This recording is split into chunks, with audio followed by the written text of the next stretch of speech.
Mesdames et messieurs, bonsoir et bienvenue. Bienvenue à votre magazine des personnes intelligentes. Aujourd'hui, nous avons le plaisir de recevoir pour vous le pasteur Epaphras Ikombi qui a accepté notre invitation parce qu'avec lui, nous allons parler justement euh, de cette histoire, ce sujet qui fait couler beaucoup d'encre et de salive c'est le sujet autour bien sûr de la révélation et des Écritures, justement les Écritures qui sont la parole de Dieu. Et aujourd'hui, lui, moi j'aime bien l'appeler le bibliothèque spirituel. Il va nous aider justement à réfléchir, à analyser, à décortiquer justement euh, ce sujet. Pasteur Epaphras, shalom. Shalom, tonton Jaco. Merci d'avoir accepté notre invitation. Vraiment. Et c'est pour la première fois d'ailleurs. Je vous ai jamais invité. Euh, oui, C'est je comme si dirais. j'ai jamais pensé à vous. Moi, je ne sais pas pourquoi. Mais je bénis le Seigneur quand même. Vous avez pensé à moi. Voilà. Amen, amen, amen. Hmm. Alors, de nos jours, actuellement, il y a ce sujet-là, mais vraiment qui est sur la toile, qui fait couler beaucoup d'encre et de salive dans l'église Corps du Christ, justement, parce que il y a quelqu'un, un chantre de l'Éternel, qui est serviteur de Dieu aussi, je peux le citer, Papa Lifoko du ciel, qui avait chanté dans sa chanson que l'inspiration est plus forte que les Écritures. Et il y a eu dernièrement dans la prédication du pasteur Mike Kalambay, il a dit que toute inspiration qui n'a pas son soubassement sur la parole de Dieu est démoniaque. Et c'est parti dans tous les sens. Il y a une grosse polémique autour de ça. Mais déjà d'entrée de jeu, comment vous pouvez définir l'inspiration en tant que chrétien, en tant qu'enfant de Dieu? Merci beaucoup, tonton Jaco, pour l'inspiration. Mais merci beaucoup, tonton Jaco, pour la parole. Plutôt, j'ai directement abordé l'inspiration parce qu'il s'agit de ça. J'aimerais directement répondre par une écriture pour nous aider à mieux définir l'inspiration parce que l'inspiration, au sens général, ça dit beaucoup de choses. Mm. Ce n'est pas d'abord un terme exclusif à la Bible, Mm. ça les gens doivent aussi noter. Tout le monde peut s'inspirer. Alors, parce que nous devons d'abord L'inspiration dans son sens théologique, voilà, on théologique, va dire voilà. ça Donc nous comme ça. devons d'abord circonscrire Mm. la thématique. Prenons directement 2 Timothée chapitre 3 verset 16. Mm.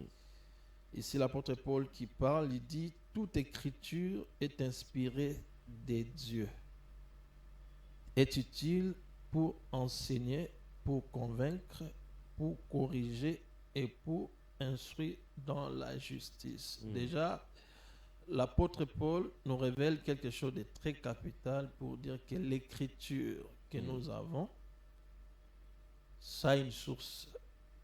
Et la source, elle est divine. Mm. Et cette source, ou bien ce qui était dans la pensée de Dieu, a été transmise aux hommes au travers de l'inspiration.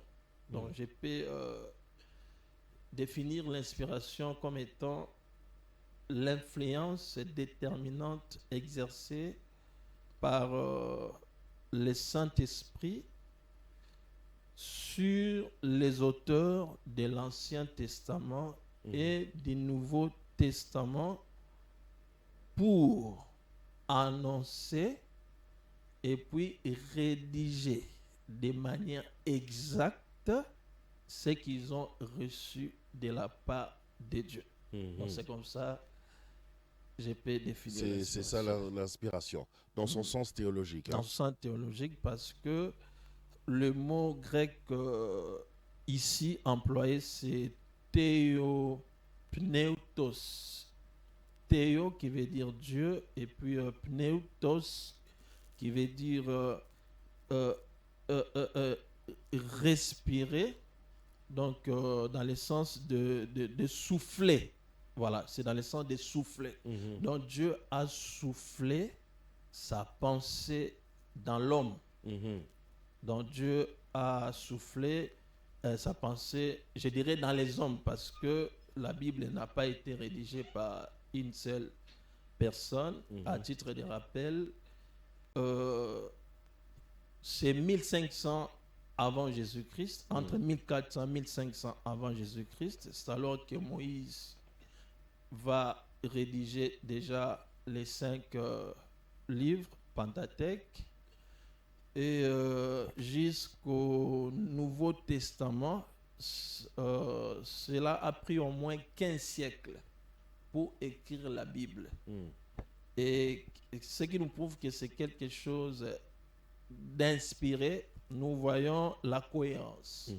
Il n'y a pas de contradiction, il y a la complémentarité, il y a au moins 40 auteurs différents dans des époques différentes, dans des endroits différents. Mais nous voyons cette cohérence. Il n'y a pas de contradiction, il n'y a pas des erreurs. Donc cela montre que le Saint-Esprit était derrière pour que ce qui doit être rédigé soit rédigé avec beaucoup d'exactitude, sans erreur, parce qu'il s'agit de la parole de Dieu qui est lui-même. Donc, en un mot, c'est comme ça que je peux définir. Alors, est-ce qu'on peut dire que chaque fois qu'un pasteur prêche, ce pasteur, tout ce qu'il dit, c'est tiré d'une certaine inspiration? Pas forcément. Pas forcément. Parce que j'aimerais ici que nous puissions d'abord différencier l'inspiration en termes des Écritures et puis l'inspiration lorsque tonton Jaco va prêcher ce dimanche, par exemple. Déjà, j'aimerais préciser quelque chose. Oui. L'inspiration en termes des Écritures, cela a été clôturé à l'année 90 après Jésus-Christ. En termes des Écritures, c'est-à-dire par rapport à tous ceux qui ont écrit. Par rapport à tous ceux qui ont écrit la Bible. Ok. Donc les derniers, ils ont été inspirés. Ils ont été inspirés. Et puis les derniers rédacteurs, c'est Jean. C'est lui qui va écrire à l'an 90 après Jésus-Christ. Et puis c'est fini. Donc ce genre d'inspiration-là, dans la dimension des Écritures, ne vient plus sur la terre. Dans le sens de, comme vous avez dit, de souffler dans l'homme une pensée. Pas n'importe quelle pensée. Ici, d'abord, il s'agit de l'écriture, parole de Dieu. Voilà. Donc, j'ai souhaité qu'on puisse scinder en deux parties. Et puis, on pourra maintenant... Donc, pour écrire la Bible, voilà, parole de Dieu, il lui fallut être inspiré. Inspiré par Dieu, parce qu'il s'agit de la parole de Dieu et c'est Dieu qui a soufflé aux hommes. Donc, c'est le Saint-Esprit, parce que quand je parle comme ça, c'est le souffle. Voilà. Alors, comme il s'agit de la parole de Dieu, c'est le souffle divin dans l'homme, et pour que ce qui était pensé de Dieu, parce que si cela n'était pas dans la version écrite, moi et tonton Jaco, on allait avoir des difficultés pour connaître la pensée de Dieu. Il est vrai, avant la rédaction de la Bible, il y a eu quand même plusieurs manuscrits aussi. Vous allez vous souvenir à Mésopotamie, beaucoup d'empires comme ça, que ce soit en Égypte, tout ça, il y a même les codes d'Hammurabi, tout ça, il y a eu beaucoup d'écrits. Voilà. Et ces gens-là aussi étaient inspirés, mais pas par Dieu. Et même connaissent leurs sources. Ok. Alors, il a fallu que la pensée de Dieu aussi soit transmise dans l'homme, sa parole, parce qu'au commencement, c'était la parole. Et cette parole devrait être maintenant à la disposition des hommes. Mm. Vous voyez, c'est pourquoi Dieu va passer par ce canal qu'on appelle inspiration Mm. pour que cette parole atteigne l'homme. Et l'homme, lorsqu'il rédige, même là où vous croyez que c'est un homme, par exemple, il y a des endroits où Paul dit, si ce n'est pas le Seigneur, c'est moi, Paul. Mais en ce moment-là, ce travail-là, c'est toujours le Saint-Esprit. Ok. Ah, parce que même là où Paul dit, si c'est moi, Paul, ça a la même valeur que ce que le Seigneur lui-même a dit. C'est pourquoi cet ensemble-là, nous appelons parole de Dieu. Et puis j'insiste, cette dimension d'inspiration a été déjà clôturée. Donc, c'est-à-dire, je ne peux pas me réveiller encore pour dire Épaphrase chapitre 2, verset 4. Non. Donc, c'est fini à partir de l'Apocalypse. Et cette problématique, vous allez voir même lors... Mais vous pouvez toujours, Dieu peut toujours vous inspirer encore, non? Pour écrire, rajouter quelque chose. Non, je vais arriver à cette deuxième dimension d'inspiration. Mais je suis d'abord dans la première phase. Donc, ce que j'appelle l'inspiration des bases. L'inspiration fondamentale, ce qui représente même l'autorité de Dieu. C'est-à-dire comme un modèle, une ligne de conduite où tout le monde devrait suivre. Donc, c'est là. Je pose cette question expressément parce qu'il y a certains hommes de Dieu qui affirment que le frère William Branham peut corriger la Bible. Bon, je sais que beaucoup sont tombés dans les excès. C'est ça même le problème. On va arriver là-bas. Beaucoup sont tombés dans les excès parce que le frère William Branham ne peut pas corriger la Bible. Ne peut pas corriger la Bible parce s'il est inspiré. Il n'a pas une... S'il est inspiré. Non. Par Dieu. Quand tu es inspiré... Parce que vous dites que c'est clôturé. Toute forme d'inspiration que l'homme reçoit après la rédaction de la Bible doit se marier avec les Écritures. Ah oui? Oui, parce que aujourd'hui, l'Écriture... Mais la Bible n'a pas tout écrit, par exemple. Comme quoi, par exemple? Comme par exemple les miracles que nous voyons actuellement, le miracle Mani, des choses comme ça c'est pas dans la Bible. Là, les gens font ce qu'ils font, mais ici, j'aimerais que nous restons d'abord dans la pensée de Dieu. Je vous en prie. Oui. Dans la pensée de Dieu. En fait, l'Écriture, aucun être humain n'a le droit de les corriger. Imaginez Jésus lui-même, le Fils de Dieu, étant venu sur la terre, il se référait toujours aux écrits. Vous voyez, nous pouvons prendre par exemple Luc chapitre 24. Je ne sais pas si vous me permettez de lire. Oui, on va lire aujourd'hui. J'avais dit que vous êtes notre bibliothèque. Alors on entre dans la bibliothèque aujourd'hui. Merci beaucoup. Prenons Luc chapitre 24. Nous prenons les 25e versets jusqu'au verset 27. Voilà. Quelques-uns de ceux qui étaient avec nous sont allés au sépulcre et ils ont trouvé les choses comme les fables l'avaient dit. Mais lui, ils ne l'ont point vu. Alors Jésus leur dit: ô homme sans intelligence et dont le cœur est lent à croire tout ce qu'ont dit les prophètes, ne fallait-il pas que le Christ souffrit ces choses et qu'il entra dans la gloire, et commençant par Moïse, tonton Jacob, et commençant par Moïse et par tous les prophètes, il leur expliqua dans toutes les Écritures ce qui le concernait. Mhm. Même Jésus là, Oui. sa venue là n'était pas un hasard. S'il n'avait pas de place dans les Écritures, on n'allait pas l'accepter. Mhm.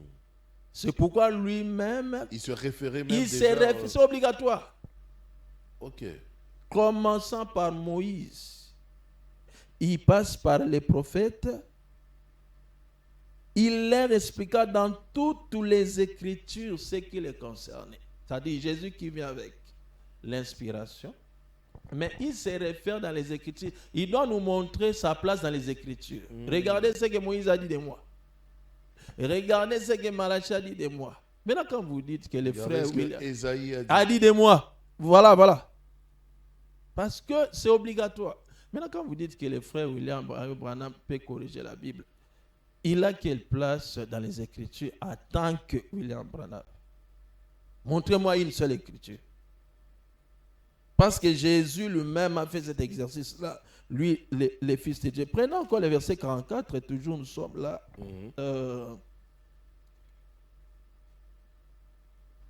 Dans le livre de Luc 24, il dit au verset 44 jusqu'à 45. Puis il leur dit, c'est là ce que je vous disais lorsque j'étais encore avec vous, qu'il fallait que s'accomplisse tout ce qui est écrit de moi dans la loi de Moïse, dans les prophètes et dans les psaumes. Et au verset 45, on dit, alors il leur ouvrit l'esprit. Il a même parlé des psaumes. Mais il faut que lui-même se réfère là. C'est notre code de route.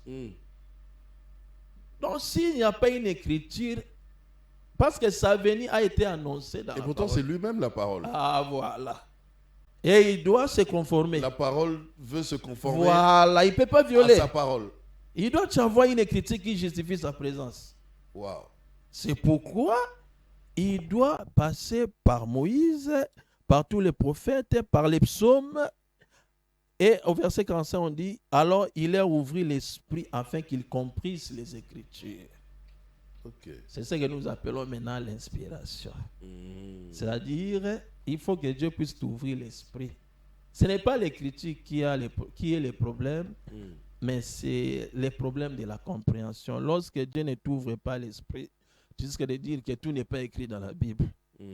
Alors il faut que Luc 24, 45... oui, mais tout n'est pas écrit dans la Bible. Quand on donne par exemple le numéro de téléphone de quelqu'un, ça c'est pas dans la Bible. Déjà qu'il n'y avait pas de téléphone à l'époque.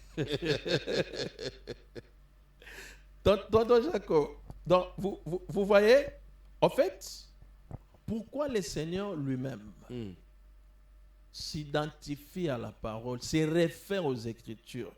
Il reconnaît l'autorité des Écritures. Wow. Il reconnaît l'autorité des Écritures. Et puis, les Écritures, c'est l'autorité suprême de la foi et de la doctrine. C'est pourquoi le Seigneur ne pouvait pas outrepasser. C'était une obligation. Donc aujourd'hui, là, quand vous dites que non, le frère William Branham a dit qu'il peut corriger la Bible, moi, je n'ai pas de problème. Mais donnez-nous, qu'on doit faire cet exercice aussi. Parce que le Seigneur commença par Moïse, passa par tous les prophètes, les psaumes, dans toutes les Écritures. Il a montré là où était sa place. Alors, si vous dites que le frère William Branham, vous êtes libre. Mais montrez-nous aussi l'Écriture. Parce que si Jésus a fait cet exercice, qui es-tu? Pour ne pas t'identifier à la Bible. Tu peux dire, je suis par exemple le Massamboul qui dit roi divin. Il n'y a pas de problème. Mais faites cet exercice. Montrez-nous ta place dans Isaïe. Montrez-nous ta place dans Michée. Montrez-nous... parce que tu dois avoir des témoins. Parce que ton témoignage doit être confirmé par 2 ou 3 témoins. Où est la place du pasteur Epaphras dans la Bible? La place du pasteur... Montrez-nous votre place. Ma place, c'est dans Éphésiens chapitre 4. Il a fait des dons aux hommes. Il a fait des uns comme apôtres, les autres comme prophètes, les autres comme évangélistes, Donc, tout celui qui a un appel divin, qui est considéré comme ministre, il se retrouve là. Ok. Parce qu'aujourd'hui, on ne peut pas... Si quelqu'un dit qu'il ne fait pas partie de ce lot, alors il n'y a pas une écriture pour lui. Donc si tonton Jaco... Il est hors jeu. Il est hors jeu. Parce qu'on trouve pas là, on va les placer. Celui qui est en dehors là, c'est Christ, c'est le même. À moins que tu puisses dire que tu es Jésus. Il n'y a pas une écriture appropriée où quelqu'un peut se lever comme ça. Non, c'est moi. Voyez, c'est l'autorité suprême, tonton Jacob. Alors, permettez-moi quand même de poser cette question parce que nous sommes toujours dans l'inspiration, dans son sens théologique, on le rappelle, on l'insiste. L'inspiration, mon pasteur, est-elle divine, démoniaque ou humaine? Expliquez-nous. L'inspiration, tonton Jaco, ou bien je dirais même les sources de l'inspiration sont multiples. Ok. L'inspiration peut provenir de l'environnement extérieur, ça peut provenir de l'environnement intérieur. L'environnement extérieur, genre la société. Non, oui, la société peut t'inspirer, même un paysage. Ah oui? Même la forêt peut t'inspirer. Même les montagnes peuvent t'inspirer. Des fois, lorsque tu fais des voyages, tu vois ce qui se passe dans d'autres cultures, tu peux t'inspirer, tu reviens ici. Donc elle n'est pas forcément divine. Ça nourrit ton imaginaire. Elle n'est pas forcément divine. Elle n'est pas forcément divine. Dieu n'est pas la seule source d'inspiration dans l'homme. La vie quotidienne, même les choses banales, même ce qui se passe dans la rue, même les détails simples, ça peut inspirer quelqu'un. C'est lui, le monsieur qui a fabriqué l'avion. Il s'est inspiré de l'oiseau. C'est pourquoi on appelle l'avion. Appareil volant imitant l'oiseau. Oiseau naturel. Il s'est inspiré, voilà, d'une créature, voilà. C'est ainsi, toute inspiration n'est pas forcément divine. Si la nature peut inspirer, si l'environnement peut inspirer, voire même les émotions aussi peuvent inspirer, voire même la joie. Voire même un moment de tristesse. Il y a des chants qui te disent non, j'ai passé des moments très difficiles, c'est comme ça que cette chanson est venue. Ça n'a rien à voir avec Dieu. C'est du vécu, de la vie, tout ça. Ça peut arriver aussi à un serviteur de Dieu d'être inspiré par autre chose. Oui, d'ailleurs, c'est dans la plupart des cas. La plupart des cas. D'ailleurs, tout ce qui ne se réfère pas dans les Écritures, tonton Jaco, j'insisterai jusqu'à la fin, ça vient d'ailleurs. Parce que le Saint-Esprit... Ça vient d'ailleurs, mais pas forcément des démons. Pas forcément du diable. Ça peut venir de lui-même aussi comme Ecclésiaste. Mais vous-même, vous avez dit qu'il y a plusieurs sources d'inspiration, non? Mais voilà, maintenant le mal est que lorsque tu es inspiré par autre chose, tu viens maintenant attribuer cela à Dieu. C'est là où ça pose les problèmes. Parce que Ecclésiaste 5.3 nous dit que beaucoup d'occupations aussi fait naître des songes. Vous voyez, quelqu'un peut dire non, Dieu m'a dit, c'est lui l'homme de ma vie, la femme de ma vie. Alors que les songes là, la source, ce sont les choses qui le préoccupent la journée. Et puis le soir, il voit des choses, ça lui crée des scénarios. Parce que ce que nous vivons pendant la journée, ça peut nous créer des scénarios. Comme à Hollywood, la nuit, tu vois vraiment des séquences, des scénarios. Et quand tu te réveilles, sans discernement, tu attribues cela à Dieu. Tonton Jaco, imagine, l'homme est au centre. Tu as plusieurs voix. Et puis la voix de Dieu ne vient pas comme nous voyons dans les films. C'est comme s'il y avait une table mixeur, on met l'écho.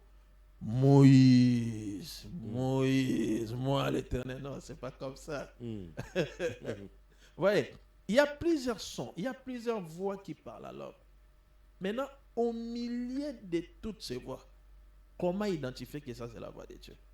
Ben voilà. C'est ça le problème. C'est ça le problème. On s'embrouille un petit peu. Voilà, vous vous embrouillez dans la distraction. Oui. Et puis directement, vous attribuez tout à Dieu. C'est comme ça. Mais comment savoir maintenant que cette aspiration, sa source, elle est bonne.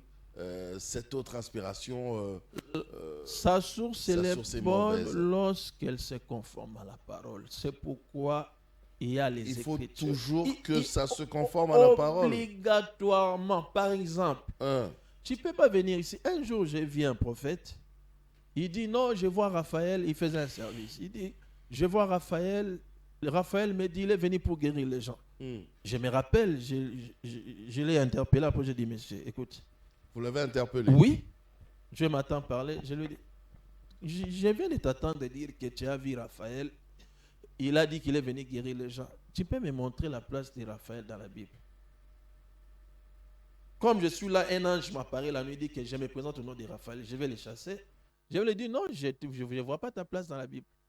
Oh, comment ça? Mais parce qu'il n'a pas de référence. Mais c'est un ange. L'ange Raphaël, il vient guérir. Mais il n'a pas de référence. Parce que le Fils de Dieu, Jésus, lui-même, vous avez vu, là on a lu dans Luc 24, vous avez vu comment est-ce qu'il a démontré sa place dans toutes les Écritures. C'est-à-dire tout ce qui vient de Dieu, toute inspiration aujourd'hui doit trouver son aval, son approbation, sa validation dans les Écritures. C'est comme ça que pour répondre au pasteur qui avait dit que l'inspiration est plus forte les Écritures, il y a un sous-entendu là-bas. Il a commencé d'ailleurs par dire que ça vient de la voûte céleste. Normalement, autrement, il allait dire... Donc il a un petit peu raison, non, déjà, non. par son introduction. Il y a un sous-entendu. Il y a les noms dits dans ce qu'il a dit. Normalement, il allait dire que les brochures sont plus forts que les Écritures. C'est ça ce que les gens évitent de dire. C'est vous qui voulez le faire dire ce qu'il n'a pas dit. Lui-même, il sait qu'il allait dire que les brochures sont plus forts que les Écritures. C'est ça le problème que nous avons avec nos frères. C'est pourquoi vous voyez toujours quand les gens prêchent, il y a toujours brochure à côté. Vous êtes journaliste, va chercher un branamiste par exemple, dis-lui de prêcher sans les brochures, il ne va pas le faire. Mais si, il prêche sans les brochures, il y en a tout plein. D'ailleurs, j'ai remarqué qu'ils connaissent très bien la Bible que les autres. Il est préférable à un frère du message de ne pas prêcher avec la Bible, mais avec les brochures. Parce que quand on parle de l'inspiration, on fait allusion aux brochures. Alors que les brochures sont considérées comme tous les livres que les ministres de Dieu écrivent. Ce n'est pas mauvais d'écrire. D'ailleurs, il y a plusieurs ministres de Dieu qui ont écrit. Mais ça n'a pas la même valeur que les Écritures. C'est ça le problème, tonton Jacob. Donc, même les brochures doivent s'appuyer sur la Bible. Même les brochures doivent se conformer aux Écritures. Ok. Il n'y a pas un livre qui soit au-delà des Écritures. Ça ne peut pas exister. Mais est-ce que vous reconnaissez quand même que le frère William Branham a été quand même le plus inspiré de Dieu, un peu comme tous ces apôtres dont nous parlons dans la Bible, non? On ne veut pas seulement reconnaître parce que c'est un des nôtres, c'est un contemporain et on dit non, ça ne peut pas se faire. Tonton Jacob, à l'heure de l'Église, je vois, il y a un argument, les gens disent qu'à chaque âge, Dieu suscite un prophète. Ben voilà. C'est ça, oui, c'est ça qu'ils allaient s'appuyer là. Ça. À chaque âge, Dieu suscite un prophète. Un prophète, oui. Mais qu'est-ce que Hébreu 1 nous dit? Tonton Jacob, on doit citer les époques. Nous, sacré pasteur Epaphras. Nous sommes dans quelle époque? Ok. Hébreu chapitre 1, verset 1. Après avoir autrefois, à plusieurs reprises et de plusieurs manières, parlé à nos pères par les prophètes, pour appuyer ce qu'ils disent, à chaque âge, Dieu suscite les prophètes. Jusque-là, ça va. Maintenant, le verset 2, c'est là où ça tranche. Dieu, dans ces derniers temps, nous sommes à quel temps? Les derniers temps. Voilà. nous a parlé par Branham. Non. Non. Dieu, dans ces derniers temps, c'est-à-dire sous la dispensation de la grâce, autrement dit à l'ère de l'Église, Dieu nous a parlé par le Fils, qu'il a établi héritier de toutes choses. À moins que vous me dites que le frère Branham est devenu le Fils. Dieu nous a parlé par le Fils. On n'a jamais dit ça. Mais voilà, en ces derniers temps, Dieu nous a parlé par le Fils. Par le Fils. Et c'est conjugué d'ailleurs au passé. Dieu nous a parlé. Par le Fils. Par le Fils. Nous connaissons tous. C'est Jésus-Christ. C'est comme ça qu'il a établi les ministères. Le frère Branham, c'est un prophète de Dieu, mais il est parmi les Éphésiens 4. C'est-à-dire, il est prophète parmi les prophètes. Ok. Ce n'est pas que donc non, il se retrouve là, dans il se Éphésiens retrouve 4. là, parce que si tu n'es pas là, il n'y a pas d'autre place. Il n'y a que ça, le seul endroit, Éphésiens 4. Il est là. Parce qu'en ces temps de la fin, Hébreux 1, verset 1 jusqu'à 2, en ces derniers temps, Dieu nous a parlé par les fils. Voyez, tonton Jacob. Alors, comment les hommes aujourd'hui voudraient nous faire croire que Dieu nous a parlé par tonton Jacob? Il n'y a que lui. Donc, pour entrer au ciel, il faut écouter tonton Jacob. Pourquoi vous ne voulez pas reconnaître quand même que le frère William Branham a été inspiré directement de Dieu? Qu'est-ce qui vous dérange? Non, qu'est-ce qui vous dérange même dans les brochures alors? Non, tonton Jacob, je répète encore. Oui. Ce n'est pas que je ne vais pas reconnaître. Ça, ce n'est pas mon problème. Mon problème est que tout celui le soubassement, qui ça doit être la Bible, être appelé par Dieu, oui, doit se retrouver dans les Écritures. C'est-à-dire, aujourd'hui, quelqu'un n'a pas une écriture particulière à lui seul.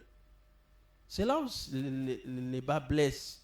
Donc, il n'y a pas une écriture à lui seul. Oui, il n'y a pas une écriture à lui seul. Je vais vous donner, on donne Malachie. C'est juste. On donne Malachie. Les brochures, c'est juste une interprétation aussi de l'écriture. Et même, monsieur, il donne Malachie, que Dieu a promis Élie qui devrait venir, tout ça. Ah oui, d'après Malachie. Mais voilà. Oui. C'est ça le problème. Lorsqu'on attribue aujourd'hui une écriture à quelqu'un, alors que ici, toute l'écriture parle de Christ. Vous voyez? Et nous faisons, nous jouons notre rôle dans Éphésiens chapitre 4. C'est là où les bien-aimés ne veulent pas accepter. Et puis, autre chose, tonton Jacob. Parlons des problèmes de l'inspiration. Qui inspire? C'est Dieu. Voilà. Ben, ça peut être le diable aussi. Vous l'avez dit, donc je vous prends au mot. Oui, mais prenons dans son sens théologique. Prenons dans son sens théologique. Prenons Dieu. les cas de Dieu. C'est Dieu. Via le Saint-Esprit. Le Saint-Esprit, voilà. Maintenant, vous allez voir dans Jean chapitre 16, le verset 12. Ici, c'est Jésus qui parle. Il dit, j'ai encore beaucoup de choses à vous dire, mais vous ne pouvez pas les porter maintenant. Ok? Quand le consolateur sera venu, le Paraclétos, il était venu le jour de la Pentecôte, l'Esprit de vérité, il vous conduira dans toute la vérité. Ok. Maintenant, ça commence. Parce que celui qui inspire, c'est le Saint-Esprit.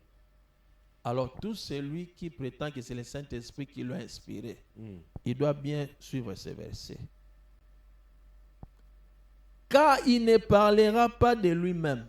Déjà, le Saint-Esprit ne parle pas de lui-même. Nous devons d'abord connaître quel est le rôle central du Saint-Esprit. C'est quoi son rôle? Ah voilà, mais cela est expliqué. Car il ne parlera pas de lui-même, mais il dira tout ce qu'il aura entendu et il vous annoncera les choses à venir. Verset 14. Il me glorifiera. Le Saint-Esprit, à l'heure de l'Église, glorifie Jésus. Ok. Il me glorifiera parce qu'il prendra ce qui est en moi et vous l'annoncera. Ok. Ok. Tout ce que le Père a est Donc en il moi. prend chez Jésus et il vient annoncer. Donc le Saint-Esprit ne peut pas venir nous enseigner les métatrons, les anges Raphaël. Ce n'est pas son rôle. Lui, il est venu pour glorifier Jésus. C'est-à-dire, comment reconnaître que le Saint-Esprit est là? Le message sera centré sur Christ et Jésus. Pas sur quelqu'un d'autre.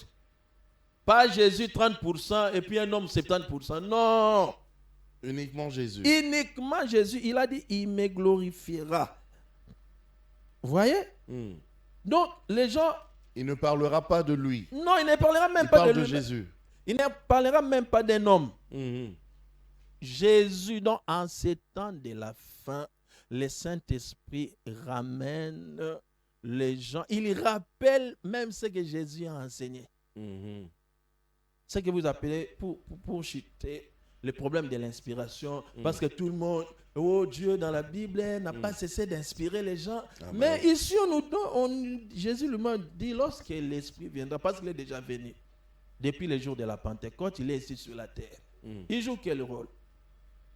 Il glorifie Jésus, c'est-à-dire le Saint-Esprit nous ramène dans les Écritures qui élèvent Jésus, qui rappellent la croix, le message qui sauve l'humanité. Ce n'est pas ces choses-là, connectez-vous aux anges, comme je me souviens, mais il faut arranger les cimetières pour faire les ascensions, connectez-vous aux ancêtres. Ce sont des distractions. Le Saint-Esprit glorifie Jésus. Ok.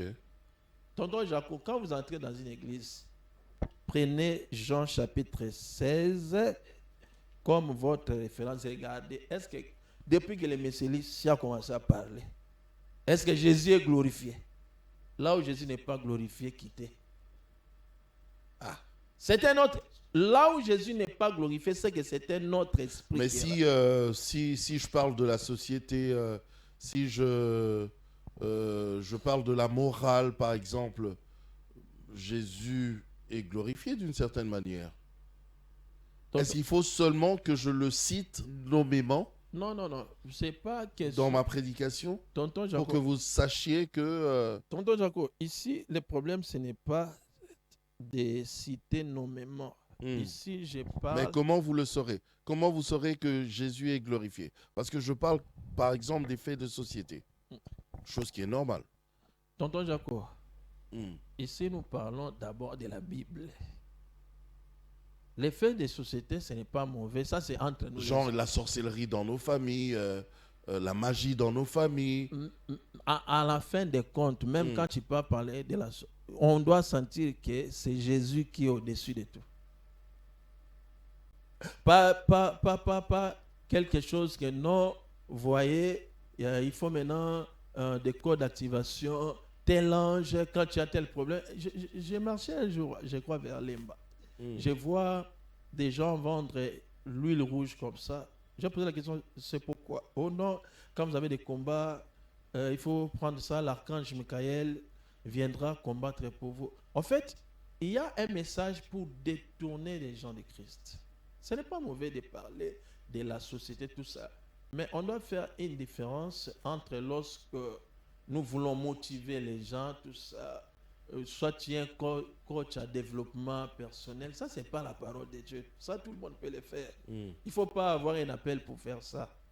Mais ici je parle de la vie de celui qui est mort pour nous à la croix pour que nous soyons sauvés. Donc les messages de l'église doivent être orientés. Peu importe les versets là où tu peux commencer. Vous voyez, Jésus commença par Moïse, les psaumes, les prophètes, mais en fin de compte, on voit Jésus. Regardez même les apôtres, même l'apôtre Paul le jour de la Pentecôte, quand il parle de David, tout ça, il dit, mais Permettez-moi, frère, David est mort, mais parce qu'il était prophète. Il ne parlait pas de lui, mais il parlait de Christ et Jésus. Voilà. Tu peux ramasser même une écriture dans l'Ancien Testament. Mais il faut que ta démarche nous amène vers Jésus-Christ. Alors, j'essaie de réfléchir. Je réfléchis à haute voix. Vous allez nous aider aussi à réfléchir. Okay. Quand il dit que l'inspiration est plus forte que les Écritures, est-ce que dans son sens, il ne voulait pas nous expliquer que, l'inspiration, c'est cette révélation-là qui vient après avoir lu une écriture? C'est pour ça que c'est un peu plus fort. Genre, je comprends, je vois les choses un peu plus claires après avoir reçu l'explication de l'écriture que j'ai lue. Et cette explication, c'est justement via une inspiration divine. N'est-ce pas plus forte que les Écritures? Enfin, j'essaye de réfléchir. Bon, je ne sais pas vraiment ce que lui a réfléchi, mais du moins, je peux mettre quelque chose. En latin, on dit les dandum est sur la base des datum, c'est-à-dire ce qui sera dit est sur la base de ce qui a été dit. Donc, on ne peut pas séparer l'inspiration et les Écritures. Parce que les Écritures émanent de l'inspiration. Et l'inspiration aussi, pour que cela soit validé, doit avoir des références aussi dans les Écritures. Alors, donc, que ce soit les Écritures ou l'inspiration, tout cela émane de Dieu, non? Voilà, bien sûr. Donc, on ne peut pas dissocier. Alors, puisque c'est vous-même qui nous dites qu'il y a le logos et le rhéma. Voilà. Alors, est-ce que l'inspiration, on ne peut pas le catégoriser du côté du rhéma? Bon, il y a beaucoup de définitions théologiques comme ça. Mais tonton Jacob, en fait, les problèmes... Je vous provoque pour que vous nous aidiez. Oui, je vous comprends. Tonton Jacob, vous savez, ce qui est bien, la parole de Dieu est infaillible. C'est sans erreur. Le problème, ce n'est pas au niveau des Écritures, mais le problème, c'est au niveau de la compréhension des hommes. Donc, quand l'homme ne comprend pas ce qui est écrit, c'est comme ça qu'il faut que le Saint-Esprit vienne éliminer son esprit pour qu'il comprenne ce qui a été dit. C'est pourquoi même vous voyez plutôt, Jésus parlait en parabole et il retirait ses disciples à côté pour leur expliquer ce qu'il avait dit en parabole. Voilà. Donc, c'est cette explication-là dont nous avons besoin. Donc, ça marche ensemble. Seulement, il y a des gens qui... Ça marche ensemble, mais ce n'est pas plus fort que les Écritures. Non. La Bible ne dit pas ça. Ça marche ensemble. On ne peut pas les dissocier. Oui, la Bible n'a pas dit, mais est-ce qu'on ne peut pas considérer ça un peu comme... Parce que sans l'inspiration, sans les... Moi, je prends l'inspiration un peu comme ce plus-value qui vient s'ajouter aux Écritures.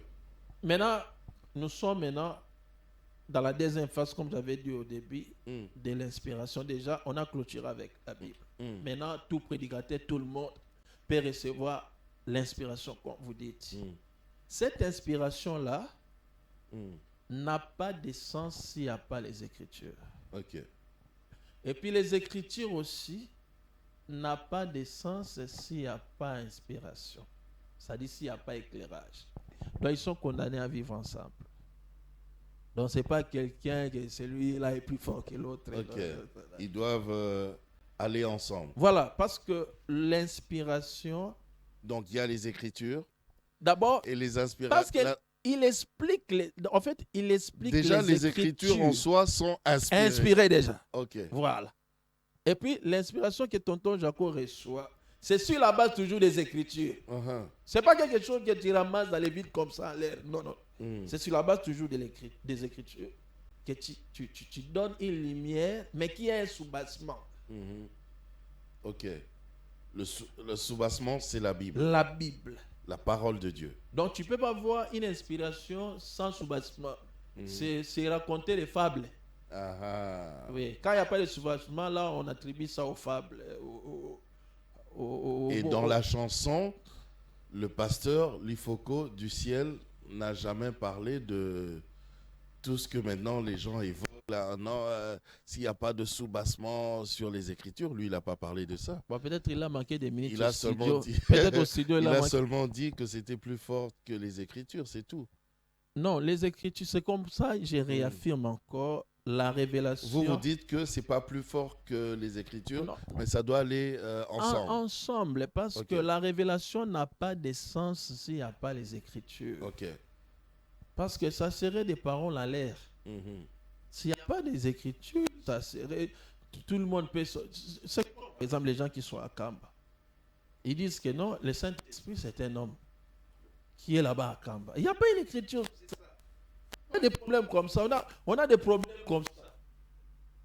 Et tout le monde peut... Moi aussi, je peux me réveiller aujourd'hui, tonton Jacob. Bon, allons dans ce sens.